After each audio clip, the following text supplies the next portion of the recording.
Halo semuanya, perkenalkan, saya Jahit, saya mahasiswa Universitas Sarimulya, Fakultas Sains dan Teknologi, Program Studi S1 Sistem Informasi. Per video ini dibuat, saya berada di semester 1. Oke, di video sebelumnya saya pernah mengupload tentang materi konsep dasar algoritma, contohnya, serta cara penyajian algoritma. Nah, untuk video kali ini saya akan menjelaskan tentang materi bahasa pemrograman Python. Ya, karena di mata kuliah ini kami belajar tentang Python. Oke, sebelum kita lanjut ke materi inti dari Python, kenapa sih harus Python? Jadi, Python itu merupakan bahasa pemrograman yang mudah untuk dipahami, dipelajari, dan tentunya bahasa ini merupakan bahasa pemrograman terpopuler. Jadi sebelum kita bahas lebih lanjut, kita perlu terlebih dahulu untuk mendownload Python. Nah, kawan-kawan bisa klik dulu di Google dan ketik Python. Nah, ini Python. Kawan-kawan perlu mendownloadnya terlebih dahulu agar bisa menjalankannya di laptop kawan-kawan. Kawan-kawan bisa klik di sini download di bla bla bla. Ketika sudah download nanti bisa diinstal. Oke. Untuk penyajian Python-nya, kita menggunakan sebuah platform. Saran saya, klik aja ini, Anaconda Python. Nah, di sini kita klik free download dan kawan-kawan bisa download di sini. Jika kawan-kawan pakai Windows, jika pakai Apple, silahkan klik di sini. Linux bisa klik di sini. Oke, karena saya sudah download sebelumnya, jadi saya tidak perlu download. Kawan-kawan bisa download dan ikuti langkah-langkah yang ada di sana. Simple saja di situ.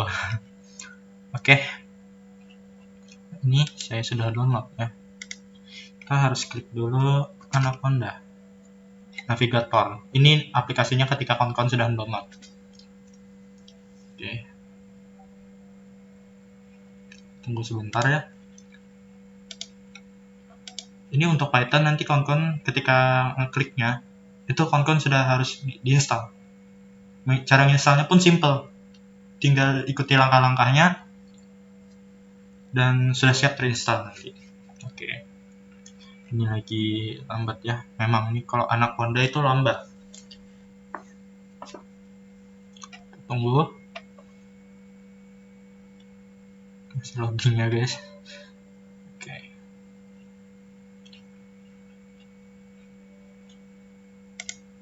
Nah ini. Ini update kayak versi lama ya. Oke, biar nanti saja. Oke. Di Anaconda Navigator nih terdapat banyak beragam jenis ini.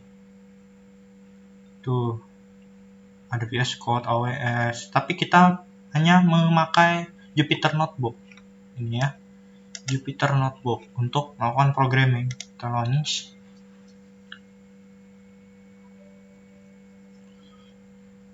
Nanti kawan-kawan akan diarahkan ke apa itu namanya? Ya ini, ke browser Chrome. Itu browser default teman-teman. Nah, untuk menjalankan filenya, untuk membuat file programming, kita perlu klik new, kemudian Python 3.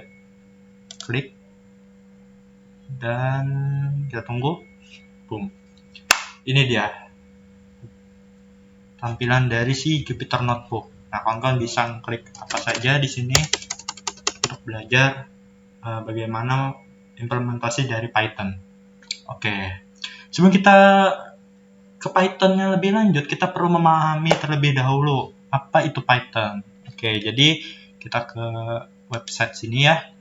Nah, ini website belajar coding. Jadi kawan-kawan kalau ingin otodidak, kawan-kawan bisa ke website ini. Ini namanya w3schools.com bla bla bla. Oke. Jadi kita perlu mengetahui apa itu Python. Apa sih itu Python? Jadi Python itu adalah bahasa pemrograman terpopuler atau orang lain banyak memakai bahasa pemrograman ini. Python ini diciptakan oleh orang bernama Guido van Rossum dan dirilis di tahun 1991. Untuk apa? Ya untuk web development, bikin website, mengembangkan website, bikin software, mengembangkan software untuk hitung matematika, sistem scripting, apa saja. Kemudian apa saja Python yang bisa lakukan? Jadi nih, Python can be used on a server to create web application, bikin software ya, database, big data. Kenapa harus Python? Python bekerja di platform yang beda. Dia bisa di Windows, bisa di Mac, bisa di Linux, Raspberry Pi, dan sebagainya. Jadi ini saja dulu yang perlu kita ketahui tentang Python. Jadi yuk kita langsung mulai ke Python syntax. Nah, Python syntax. Apa sih itu Python syntax? Jadi syntax itu ada suatu aturan dalam bahasa pemrograman, khususnya di Python. Jadi ketika kita menulis suatu kode, itu namanya syntax. Nih, contoh. Print hello world. Tuh, itu nulisnya di mana? Ini di command prompt. Command prompt ini. Tuh, mirip kan? Sama. Ini kode dari Python. Nah, ini namanya syntax. Hello world, print. Oke. Tapi kita tidak perlu di command prompt karena kita sudah mendownload yang namanya Anaconda Navigator. Di sini. Nanti kita akan implementasikan kodenya di sini. Jadi kawan-kawan bisa melihat bagaimana Python itu bekerja. Oke. Atau Python bisa, kita skip saja ya. Kita perlu mengenal terlebih dahulu apa itu indentasi. Jadi indentasi itu adalah sebuah space. Nih, space dalam suatu kode. Nih contohnya. Nah, kita copy ya. Nah, ini. Oke. Jika 5 lebih dari 2, maka print print 5 is greater than 2. Oke, kita jalankan sini. Nah, ini programnya berjalan.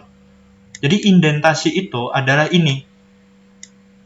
Bagian yang bikin si print ini tergeser ke depan. Itu indentasi namanya. Jadi indentasi ini menandai bahwa si print ini masih satu kode, satu perintah di if ini. Oke. Jadi indentasi ini menandakan kalau si print ini masih satu kesatuan dari si kode sebelumnya. Tandanya ya si ini kosong di sini. Bagaimana kalau kita hilangkan indentasinya? Kan bisa aja. Oke. Kalau kita menghilangkan berarti ada 2 kode di sini. If ini dan print. Maka kalau kita jalankan hasilnya error. Kenapa bisa error? Karena kode yang ini if lebih besar dari 5, lebih besar dari 2, ini belum selesai. Kenapa bisa belum selesai? Karena ini ada si titik 2 ini. Dan titik 2 ini berarti belum selesai nih kodenya. Kita klik enter, maka kita perlu memasukkan yang namanya itu kode lanjutannya. Jadi solusinya untuk fix error ini ya sudah, kita tinggal klik tab aja, selesai. Oke, kita lanjut. Tuh, number of space itu terserah. Oke, jadi indentasi itu terserah kita mau berapapun. Pokoknya indentasi itu memberitahu ke si komputer ini kalau kode di dalam kode ini itu masih dalam satu kesatuan dari si if ini. Jadi mau kita tab terus, kodenya tetap akan jalan. Tuh, tidak ada error karena saya klik run tadi. Tuh. Oke, kita ubah ini sedikit. Wow. Oke. Run. Boom. Itu masih jalan. Mau sampai nembus layar pun tetap akan jalan. Oke. itu terserah kita sebagai programming. Tapi kalau kita belajar coding, tapi kita dalam kasus coding beneran, tapi kalau kayak gini itu nggak enak dilihat. Jadi secukupnya aja. Oke, jadi secukupnya aja untuk indentasi. Yang penting kita semua paham apa itu indentasi ya. Oke, ini kalau indentasinya banyak seperti ini. Indentasinya itu number of cells dari oke, karena ini kan sama. Mana tadi? Oke. Jadi karena ini sama ini ya.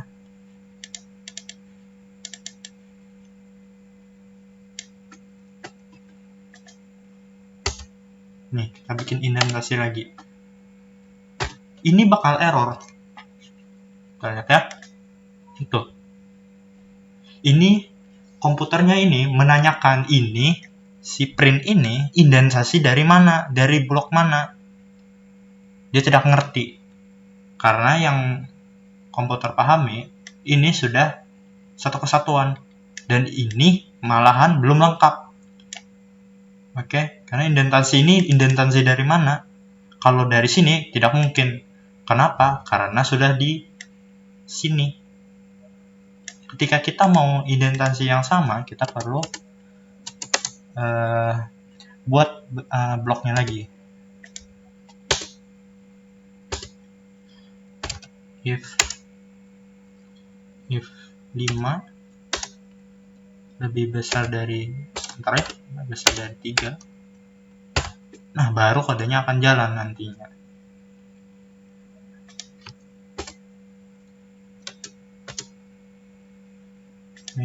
Nah, jalan. Kodenya akan jalan. Karena indentasi ini sudah satu kesatuan. Ini juga satu kesatuan. Oke? Lanjut. Python variable. Jadi kalau kawan-kawan ada menonton video saya sebelumnya tentang pseudocode, itu ada yang namanya variabel. Nah, di sini kita akan ngulik apa itu variabel. Jadi variabel dalam Python itu adalah ibaratkan sebuah wadah untuk menyimpan sesuatu, ya. Nah, di dalam Python variabel itu ditandai dengan terserah kita. Ini kita contoh saja nama variabelnya keranjang. Oke, tentu ini komputer nggak bisa baca, ini error ya karena emang belum selesai. Jadi dalam Python itu kalau keranjang kita tambahkan sama dengan, nah itu sudah namanya variabel. Oke, variabel. Jadi variabel ini perlu kita isi dengan apa? Dengan barang-barangnya. Barangnya apa? Itu analogi ya tadi. Barangnya apa? Bisa berupa data. Datanya itu bisa angka, bisa tulisan, atau bahkan bisa rumus. Oke, sekarang kita masukkan angka. Kita keranjang sama dengan 10. Oke, ini berarti si angka 10 ini masuk ke keranjang. Oke, masuk ke keranjang. Tinggal kita panggil pakai print. Print itu bikin si komputer ini memanggil. Oke, print keranjang. Nah, ketika kita print si keranjang ini, maka apa yang terjadi? 10. Kenapa bisa 10? Karena keranjang ini itu diidentifikasikan dengan 10. Jadi komputer menganggap si keranjang ini nilainya 10. Oke?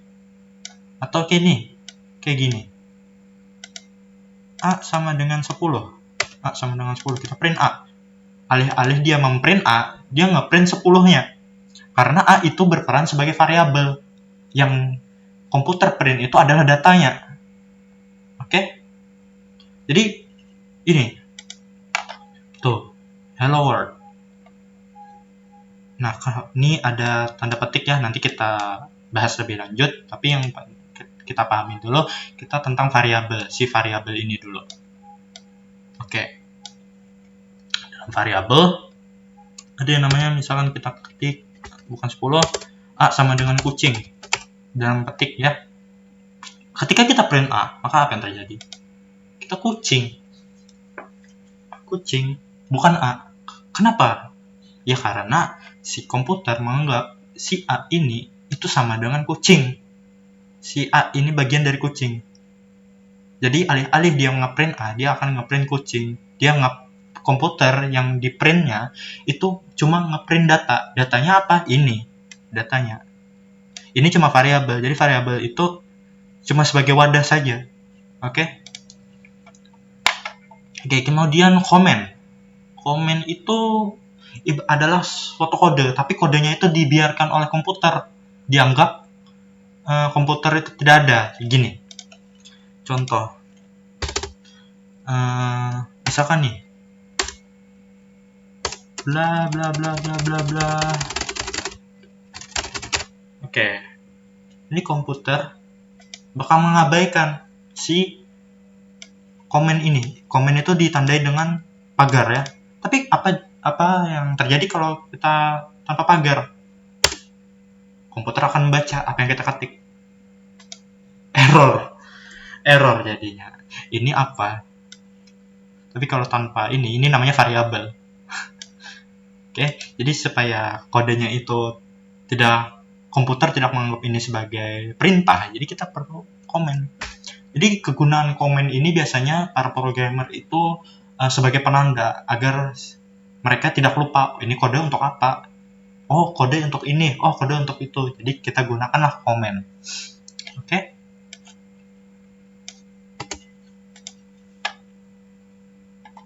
Oke, kita selanjutnya ke variabel. Oke, variabel. Sini variabel tadi. Nah, di variabel tentu kita mengenal variabel. Ya. Oke. Jadi kita ulangi sedikit lah untuk kita mengenal yang namanya data. Ya. Contoh kita A sama dengan 10, B sama dengan petik kuda.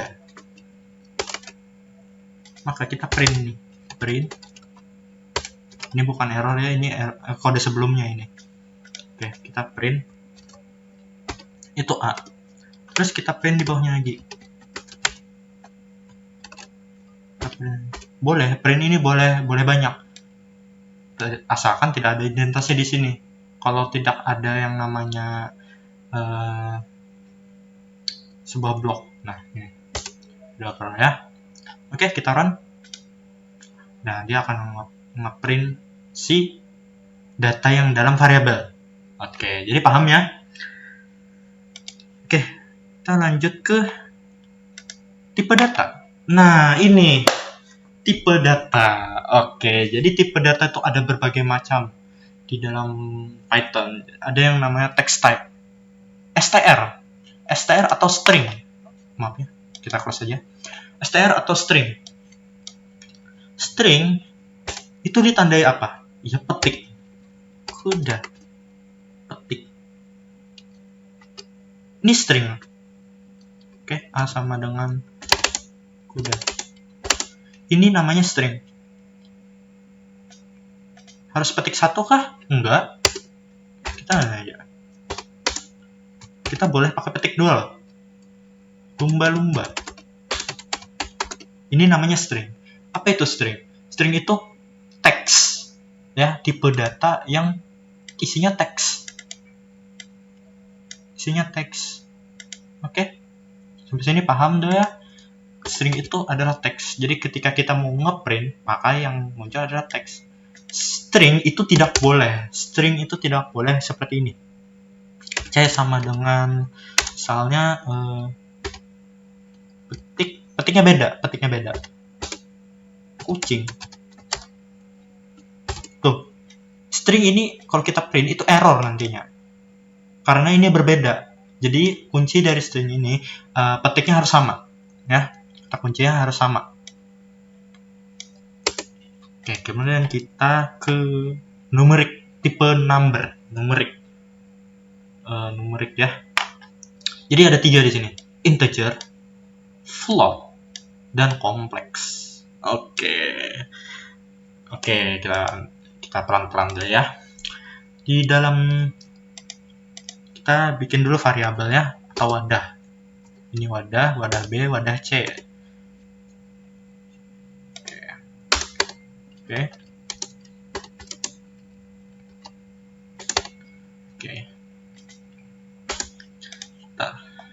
Sebentar. Nah, oke. Copy. Nanti saya jelaskan lebih lanjut. Oke. Saya jelaskan terlebih dahulu integer. Apa sih itu integer? Ini namanya integer. Saya pakai komen. Jadi integer itu adalah suatu data, nomor, angka yang angkanya itu bulat. Tahu angka bulat? Ya, angka 1, 2, 3, 4, 5 sampai beberapa pun. Angkanya itu tanpa desimal, tidak ada koma. Oke. Jadi ini namanya integer. Nah, ini namanya fungsi ya. Nanti kita akan belajar lagi fungsi. Ketika kita print type A, maka yang hasilnya adalah bentar ya. 2,4x. Oke, kita print dulu ya. Bentar.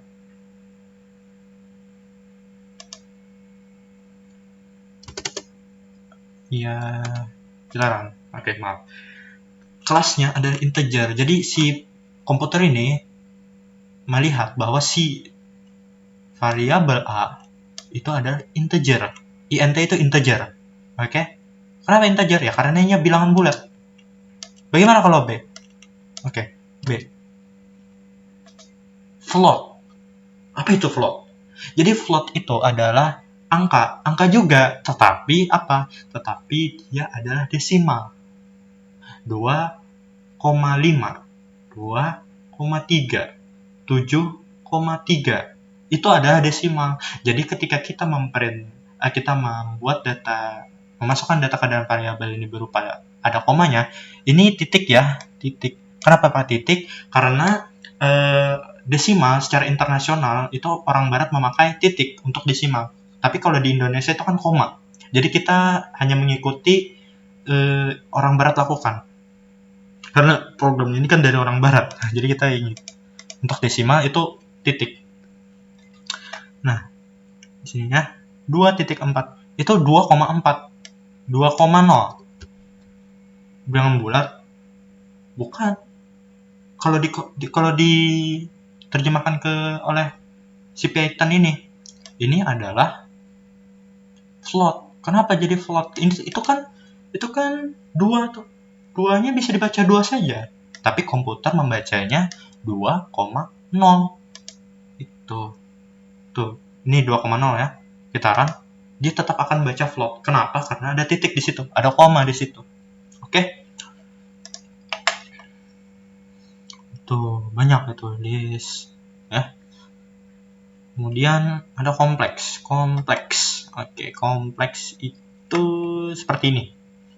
1J. Tadi error apa ya? Oke. Jadi kita cek. Nah, ini itu adalah angka kompleks. Jadi angkanya ini kayak mungkin kalian pernah di matematika pernah melihat ada misalkan 1 ditambah 2x ditambah 3x sama dengan. Nah, 2x dan 3x itu adalah bilangan kompleks. Jadi ada si huruf ini, si huruf. Jadi si Python ini di komputer membacanya itu adalah bilangan kompleks atau tipe data kompleks. Oke, kita lanjut.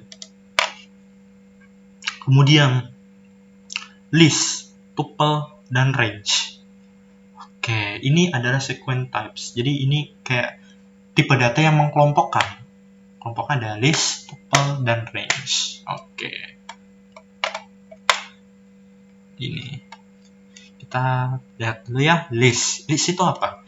Jadi list itu seperti ini. Bentar, maaf. Oke. Jadi list itu begini. Kita run, maka yang dihasilkan printnya ini ada variabel. Ini adalah list. List itu ingat tandanya kurung siku. Nah, kalau kurung siku, komputer membaca, oh ini adalah list, kata komputernya. Nah, ketika kita print this, si variabel ini, maka yang muncul ini. Berbeda dengan tuple. Tuple sama. Tuple tipe data juga yang mengelompokkan, sama kayak list. Mana ini? Tuple. Tuh, sama. Tuple. Oke. List dan tuple itu sama. Tetapi yang membedakan di sini, list item are ordered, changeable atau bisa diubah isinya, dan allow duplicate. Jadi simpelnya gini, ketika ada apple, nih apple, banana, cherry. Ketika kita print lagi apple,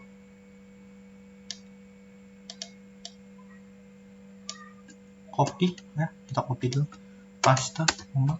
Ini dipisah untuk listnya, ini dipisah tanda koma ya, koma. Oke, kita run, maka yang muncul apple-nya 2 kali. Apple-nya 2 kali. Oke, bagaimana kalau tuple? Oke, tuple.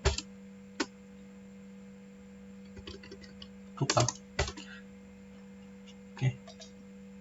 Nah, ketika kita klik tuple itu mengabaikan ini ya, mengabaikan yang ini.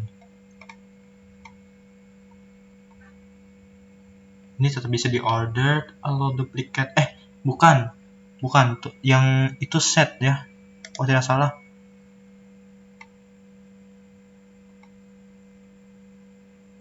Itu set. Maaf. Saya salah. Bukan tuple, tapi set. Ini set lah. Tapi kalau tuple itu sama juga. Cuma bedanya tuple dan list itu bagiannya itu tuple tidak bisa diubah listnya. Sedangkan kalau list itu bisa diubah, tapi kalau tuple itu tidak bisa diubah. Oke, maaf ya. Oke. Untuk set itu contohnya ini.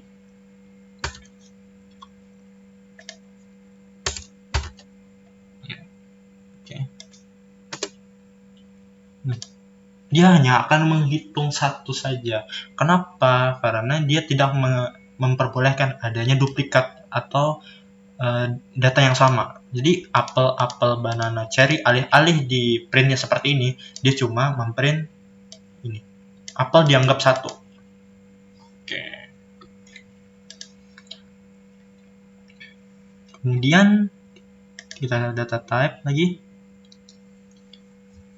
Ada mapping, set, boolean. Nah, boolean ini true atau false di sini ya. Ini kita try ini ya, kita klik di sini.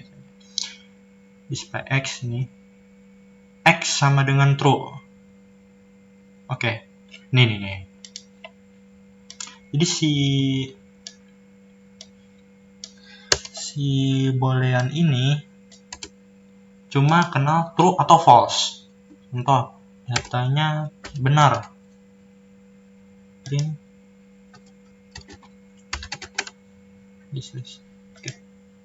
True. Oke. Ketika kita cek ini, type-nya apa sih? Pakai function type. Oke.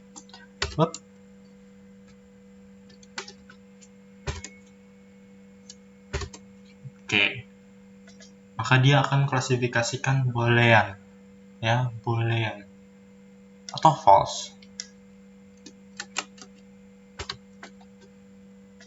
Boolean juga. Jadi ini tipe data yang mengumpulkan salah atau benar suatu data ini. Oke, sekarang kita lanjut ke dictionary. Jadi dictionary itu suatu suatu pengelompokan juga, cuma ini lebih ke pengelompokan dalam pengelompokan. Mungkin analoginya di seperti ini. Kita print ya, kita bawa ke sini, kita copy paste saja. Run. Oke, di sini ini dictionary ini ada kamus. Jadi ketika kita mencari brand, maka yang keluar adalah Ford. Ketika kita mau mencari model, maka yang keluar ada Mustang. Oke, tahu ya. Nah, ini. Oke. Untuk memanggilnya kita perlu kurung siku. Oke. Kurung siku. Nah, untuk memanggil year, kita panggil year. Tadi kalau tidak salah, oh iya. Set. Oke. Nah, alih-alih yang keluar adalah year, tapi yang keluar malahan 1964. Karena si ini itu disamakan, dianalogikan dengan si ini. Year itu 1964. Kalau kita mau memanggil si brand, yang keluar adalah Ford nih. Brand. Alih-alih keluar brand. Nah, karena ini adalah dictionary. Nanti dictionary ini akan lebih terpakai nanti untuk membuat function. Oke. Membuat tabel ya. Maaf, bukan function. Tapi biar function bisa. Oke, untuk tipe data mungkin sampai sini saja tentang Python. Nanti part 2-nya akan menyusul. Jadi sampai sini saja. Wassalamualaikum warahmatullahi wabarakatuh.